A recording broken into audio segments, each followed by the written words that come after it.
All right, welcome back to another episode of Benzinga's All Access. Of course, this is where we bring you company executives to learn about publicly traded companies straight from the source.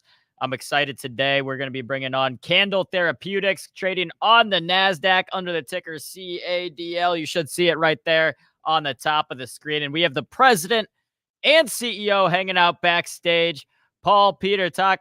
We're going to go ahead and bring him on to learn more about Candel Therapeutics.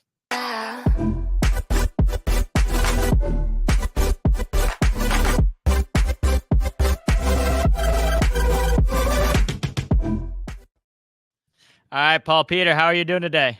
I'm very well. Great to see you. Where are you joining us from? From Needham, Massachusetts. Oh, there you go. Well, before we get started and to talk more about Candel, why don't you just give us a brief overview of the company?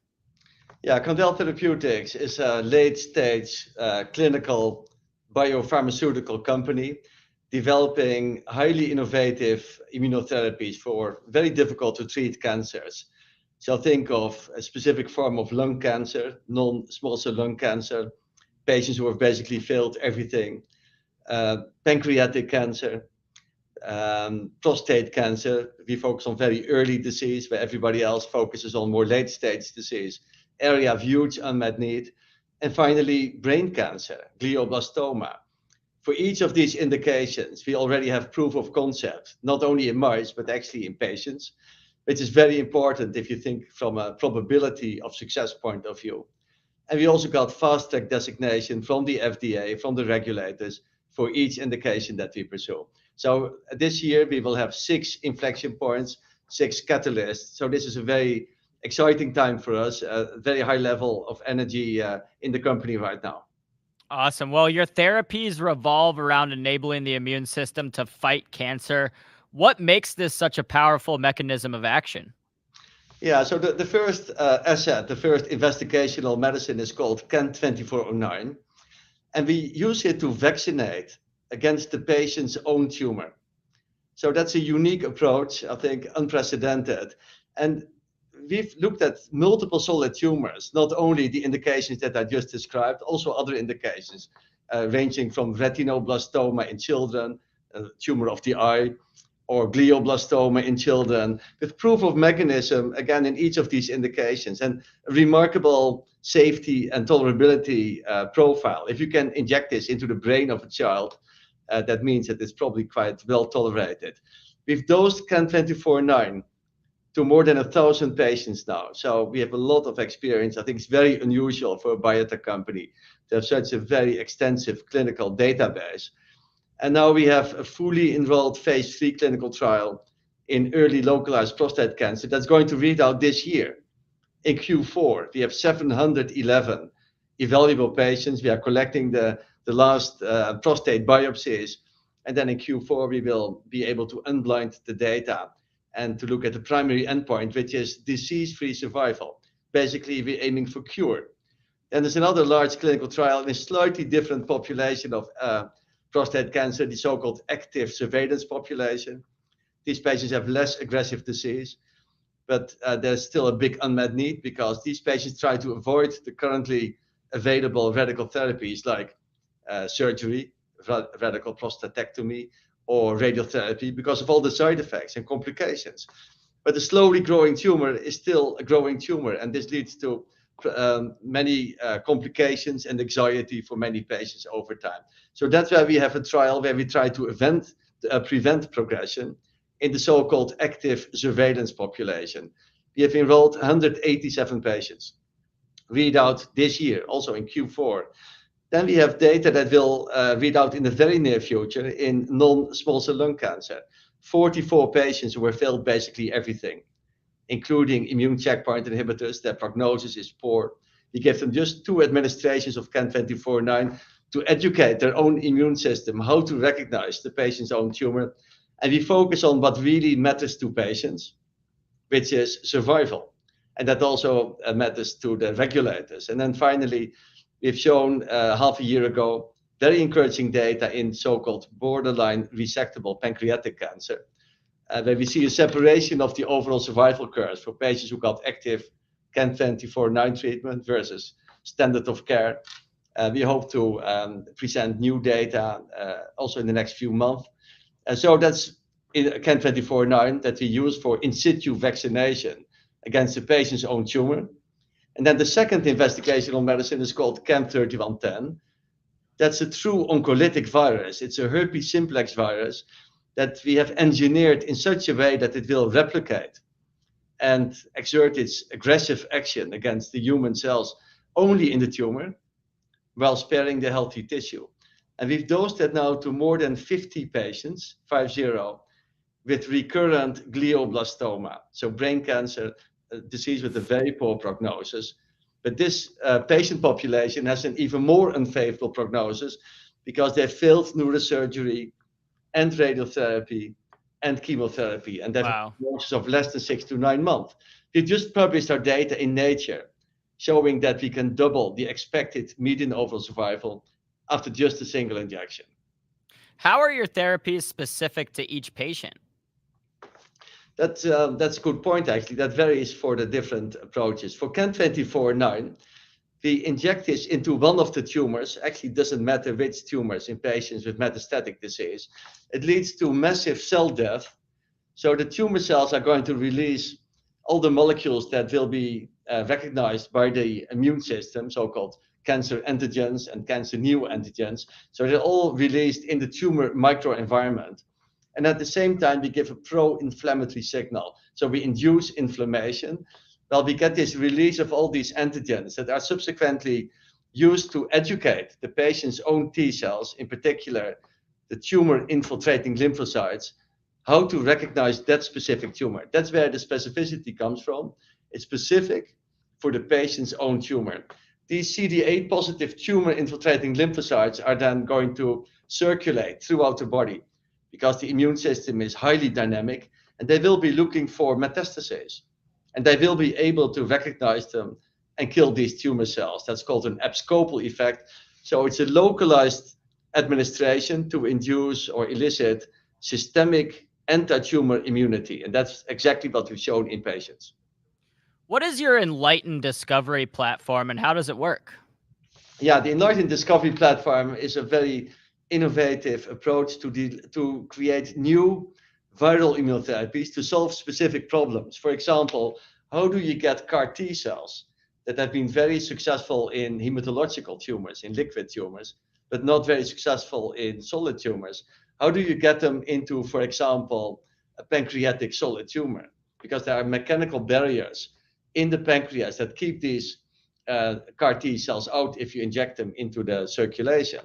So we can resolve that by creating viral immunotherapies that will help to degrade this mechanical barrier, that will actually help to attract these CAR T cells towards the site of the tumor and to keep them functional so that they don't become exhausted and they can continue to eliminate these tumor cells. We've announced a partnership, a discovery partnership with UPenn, where people like Carl June are leaders in the field of CAR T cells to create synergy with these tumors, with these strategies. So we can do the same for other therapies and can convert potentially non-responders to immune checkpoint inhibitors into responders. Or we can create synergy with NK cell therapies, etc. So this discovery platform has been built for partnerships. We announced the first one, and that's where we are open for business.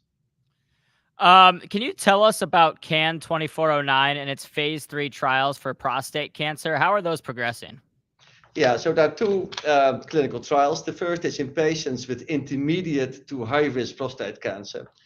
And there's no medicine that has been approved in that indication in more than 30 years. Everybody else is focused on more late-stage disease. And it's understandable because you need prolonged follow-up actually to get to the data. The good news is we've done all of that in the past.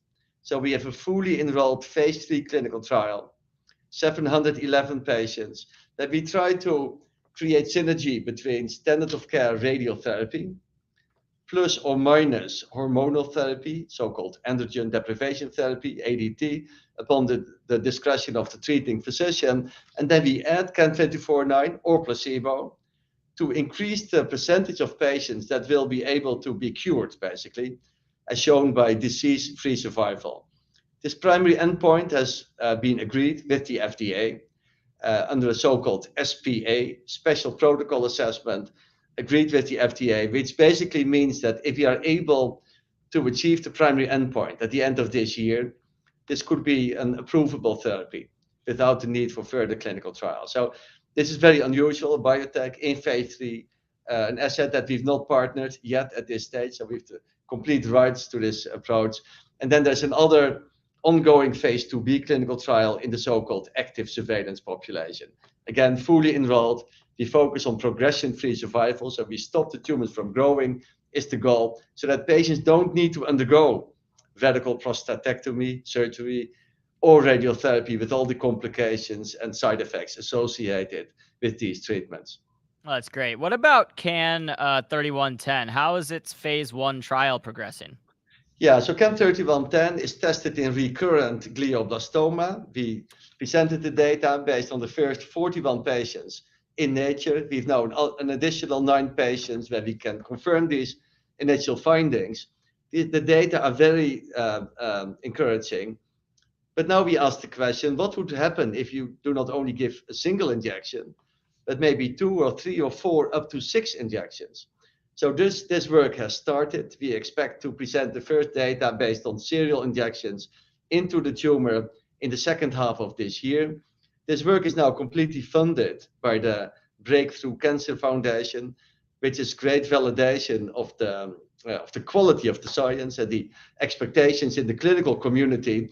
It's also good news from a business perspective that we don't pay for the trial while we own the medicine. So this grant of $16 million for an extension of the phase 1 trial goes straight to the principal investigator, who is Professor Nino Chiocca, head of neurosurgery at the Brigham and Women's Hospital, who runs it like an investigator-sponsored study. So all of this, the fast track designation that we got there as well, the Nature paper, the funding from the Breakthrough Cancer Foundation, the collaboration with the top academics in this field is all, I think, great validation of the quality of this program. And we have high hopes for patients who need much better treatments. You're presenting at the American Association for Cancer Research annual meeting next month, unveiling a new candidate from your Enlighten Discovery platform. Can you tell us more about this new candidate? Yeah, I can tell you a little bit. So it's known that many tumors are very cold from an immunological perspective. They're very immunosuppressive. And it has been demonstrated recently, this is now a very hot topic in immuno-oncology, that the presence of certain lymphocyte aggregates, so-called tertiary lymphoid structures, are associated with a better outcome. And you don't see these very often in these very cold immunosuppressive tumors. So based on our Enlightened Discovery platform, we've been able to create a new viral immunotherapy that in animal models of tumors has been shown to induce these tertiary lymphoid structures or lymphocyte aggregates that are known to be associated with better prognosis and better outcomes. So we're very excited about this. This is all preclinical work, unlike CAN 2409 and CAN 3110, where we are in late stage clinical development. How is AI changing research in the biotech field? Yeah, AI is critical.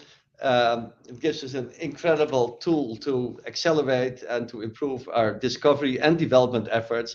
So for the Enlightened Discovery platform, we start our discovery journey with focus on human biology.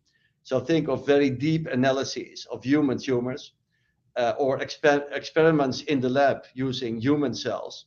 Together, that leads to an enormous amount of data that we systematically analyze using artificial intelligence or AI approaches. That leads to a systematic interrogation of the data set, leading to the selection of genes that we want to deliver to the tumor microenvironment to solve a specific problem in oncology, like how do you get CAR T cells into a solid tumor. So that's where we use AI, but also in the clinical trials, we analyze the data. We do very deep mechanistic studies, what we call experimental medicine clinical trials, that we do not only look at clinical endpoints, but we also do very deep biomarker research and imaging studies, etc. So again, enormous amount of data where we can evaluate the changes after experimental treatment with CAN 2409 or CAN 3110, and we analyze these data using AI. Well, this has been an awesome discussion. It's been great to learn more about Candel Therapeutics. You guys are doing some great work. Obviously, a lot of people out there, have family members or loved ones that may be suffering from cancer. So, we're rooting for you guys.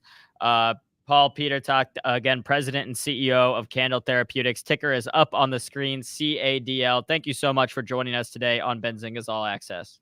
Thank you very much. All right, guys. Again, that was Paul Peter Talk, the president and CEO of Candel Therapeutics. We're going to go ahead and wrap up. We do have some more content coming you later this afternoon. Cannabis Insider starting at 1 p.m. Make sure to stay tuned for that.